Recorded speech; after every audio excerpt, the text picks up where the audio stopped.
तो पिछले एपिसोड में आपने देखा कि गांव वासियों पर मादा चमगादड़ की सेना ने हमला कर दिया था, जिसके कारण गांव में अफरा तफरी मच गई थी। लेकिन वहीं जब चमगादड़ सेना की दुश्मन चील सेना वहां पर पहुंच जाती है तो चमगादड़ सेना डर जाती है और तभी करण उनकी सहायता करता है। तब चमगादड़ की रानी को पता चलता है कि करण एक अच्छा बालक है। अब आगे। रानी जी, आखिर आपने गांव वासियों पर हमला क्यों किया था? असल में आपने काला नगरी के चमगादड़ राजा का वध किया था। वो मेरे ही भाई थे। बस इसी का बदला लेने के लिए हम यहाँ आए थे। परंतु आप लोगों की अच्छाई देखकर हमारी बुराई भी आपके सामने हार गई। परंतु महारानी, आपको समझना चाहिए था कि उन्होंने बाकी लोगों के साथ गलत किया था। इतना ही नहीं बल्कि हमारे साथ भी बहुत गलत किया था, इसलिए हमने उनके साथ ऐसा किया। अन्यथा हमारी कोई भी ऐसी मंशा नहीं थी। हाँ, तुम बिल्कुल सही कह रहे हो। हमें हमारी गलती का आभास हो गया है। कृपया हमें क्षमा कर दे। और रानी चमगादड़ की सारी सेना सभी गांव के लोगों और करण से माफी मांगने लगते हैं और तभी गुस्साए गांव वाले मना करते हैं कि वो उन्हें माफ नहीं कर सकते। नहीं नहीं, ये माफी के लायक नहीं है। करण, इन्हें सबक सिखाओ। ये यूं ही यहाँ से नहीं जा सकते। इन्होंने बहुत गलत किया है। ऐसा मत कहो। नहीं नहीं, इन्हें छोड़ दो। तो करण और गांव के सभी बच्चे गांव वासियों को समझाने का प्रयास करते हैं। देखो गांव वालों, मुझे पता है कि इन्होंने हमारे साथ बहुत गलत किया है, परंतु इस बात को भी समझने का प्रयास करो कि हमारी अच्छाई जान लेने के बाद इन्होंने गांव वालों को कोई नुकसान नहीं पहुंचाया। और फिर गलती तो सभी से होती है और इन्हें अब अपनी गलती का पछतावा हो चुका है। हाँ, आप समझो इन्हें भी। मेरा भी यही मानना है। और इस तरह बहुत समझाने के बाद गांव वाले आखिरकार मान जाते हैं और चमगादड़ सेना बहुत खुश हो जाती है। करण, आपने हमारी बहुत सहायता करी है। हम चाहते हैं कि आप हमें भी थोड़ी सी खातिरदारी का मौका दें। लेकिन वो कैसे हो सकता है? आप हमारे साथ हमारे राज्य में चलिए। नहीं नहीं, चिंता मत करिए, ज्यादा दूर नहीं है। आपको जब भी वापस आना हो तभी आप वापस आ जाइएगा। हाँ बालक करण, कृपया मान जाइए। और उनके बहुत कहने पर करण और उसके साथी जाने के लिए मान जाते हैं। करण, कोई बात नहीं। कोई इतने प्यार से आपको आमंत्रण दे रहा है तो जाना ही चाहिए। कुश और लव, जब तक हम लोग आ नहीं जाते तुम दोनों यहीं पर रुककर गांव वालों की देख रेख करना। अच्छा, हमें लेकर नहीं जाओगे? नहीं, तुम यहीं रहना। आप तो चलिएगा साथ। वाह जी, मजा आ जाना है कद्दू काट के। हाँ ठीक है करण, आप सब जाओ, हम यहीं हैं, जल्दी आ जाना।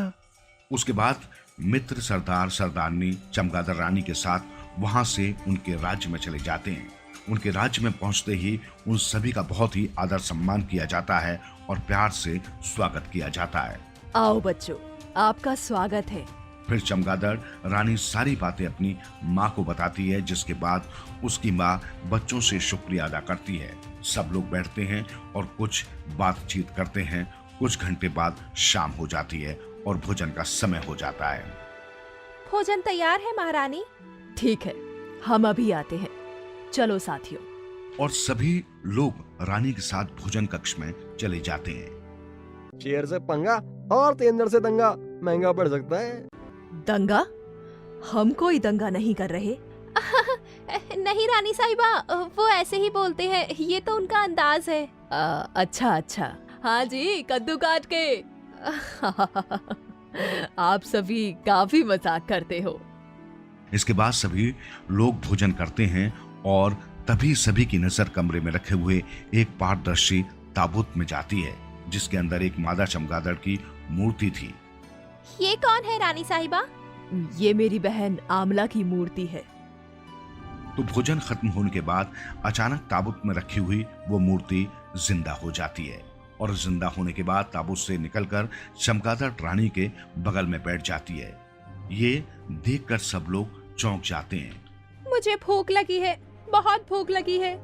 और तभी अचानक वहां पर मेज में एक कटोरा प्रदर्शित हो जाता है और इस कटोरे में ढेर सारे सोने और चांदी के सिक्के होते हैं, जिसे देखकर वो रोने लगती है। ये सब क्या है महारानी? राजकुमारी, ये मेरी बड़ी बहन है आमला। इन्हें श्राप मिला है कि ये कभी भी हमारी तरह साधारण भोजन नहीं कर सकती और 45 दिन बाद ऐसे ही इसकी मृत्यु भी हो जाएगी। लेकिन ऐसा क्यों हुआ? क्योंकि मैंने अपने पति को धोखा दिया था और उनका सारा राज्य हड़प लिया था। परंतु बाद में मुझे इस बात का बहुत पछतावा हुआ। मरते वक्त उन्होंने मुझे श्राप दिया था, जिसके कारण ही मेरा ये हाल हुआ है। पश्चाताप करने के लिए इन्होंने उस राज्य को भी छोड़ दिया था, परंतु तब भी कुछ नहीं हुआ। आप खाकर तो देखिए दूसरा भोजन। नहीं, और यदि हमने इनको भोजन कराने का प्रयास किया तो कुछ भी भयानक हो सकता है, क्योंकि एक व्यक्ति है जो इस श्राप की रक्षा करता है। हम उसे देख नहीं सकते, परंतु यदि भोजन कराने का प्रयास किया गया तो वो यहाँ प्रकट हो जाएगा। ये तो बहुत ही दुखद बात है, परंतु आप चिंता ना करें। क्या आप हमारी सहायता कर सकते हैं? हाँ, क्यों नहीं, पर इस समस्या का क्या हल है ये तो सोचना पड़ेगा। हमें थोड़ा वक्त चाहिए इसके लिए। ठीक है, कोई बात नहीं। रानी साहिबा, और चिंता मत करिए। मेरे मित्र बहुत ही शक्तिशाली और बुद्धिमान हैं। देखना, वे आपकी इन परेशानियों का हल तुरंत ही कर देंगे। हाँ रानी साहिबा। ठीक है, तो मैं कल आपसे इस बारे में बात करूंगी। अभी कुछ समय मैं आमला के साथ बिताऊंगी। ठीक है रानी जी। अच्छा करण, अब आप लोग दूसरे कक्ष में जाकर आराम कर लो। ठीक है राजकुमारी पाला, अब आप सभी विश्राम करिए। तो करण और बाकी लोग दूसरे कक्ष में चले जाते हैं और उस समस्या का समाधान सोचने लगते हैं। राजकुमारी चिड़िया काफी परेशान थी और बहुत सोचने के बाद अपनी आंखों को बंद कर के उस व्यक्ति के बारे में जानने का प्रयास करती है जो कि उनके श्राप की रक्षा करता है। तभी सुनहरी चिड़िया को अपने जैसी एक चिड़िया और कुछ पक्षियों की झलकियां दिखाई देती हैं। कुछ पता चला क्या राजकुमारी जी? हाँ, एक महत्वपूर्ण बात पता चली है। कौन सी बात राजकुमारी जी? उस व्यक्ति को चिड़िया बहुत पसंद है। मैं देख पा रही हूँ कि शायद उसके पास पहले कोई चिड़िया थी जिससे वो बहुत प्रेम करता था, परंतु किसी कारणवश उसकी मृत्यु हो गई है। अच्छा, इसका मतलब ये है कि हम इस बात का फायदा उठा सकते हैं। हाँ, क्योंकि मुझे दिख रहा है कि उसकी एक चिड़िया बिल्कुल मेरी तरह ही दिखती थी। तो इसका तात्पर्य है कि कार्य थोड़ा आसान हो सकता है। हाँ, शायद। चिड़िया और करण सारी योजना बना लेते हैं और अगले दिन चमगादड़ रानी को सब बता दिया जाता है। हाँ, बहुत अच्छी योजना है। ठीक है, तो साथियों, आज शाम को आप सब तैयार रहना। तो शाम को भोजन तैयार हो जाता है। थोड़ी देर बाद सभी लोग भोजन कर लेते हैं और पहले की तरह ही मामला उस पारदर्शी ताबूत से बाहर निकल आती है और भोजन का इंतजार करने लगती है। और फिर से वही भोजन प्रकट होता है जिसे देखकर बहुत रोने लगती है। तभी करण भोजन की थाली वहां पर लेकर आता है और अमला को एक और खिलाने ही वाला होता है कि एक जादुई शक्ति वहां पर प्रकट हो जाती है। क्या तुम मूर्खों को नहीं पता है कि इन्हें श्राप मिला है? इन्हें माफ कर दो, उन्होंने बहुत कुछ खोया है, इन पर दया करो। हाँ, कद्दू काट के भगा देंगे आपको। तभी सुनहरी चिड़िया उस आदमी के सामने आ जाती है।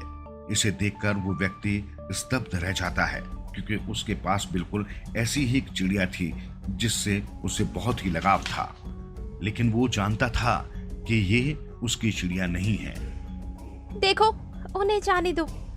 उनकी सजा के लिए उन्हें बहुत सारा दंड मिल चुका है।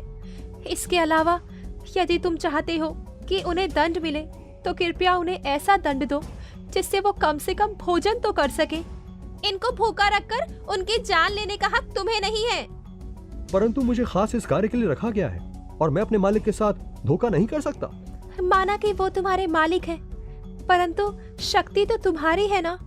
तुम ही सोचो, भला ये कैसा न्याय है? उनका ये श्राप वापस ले लो।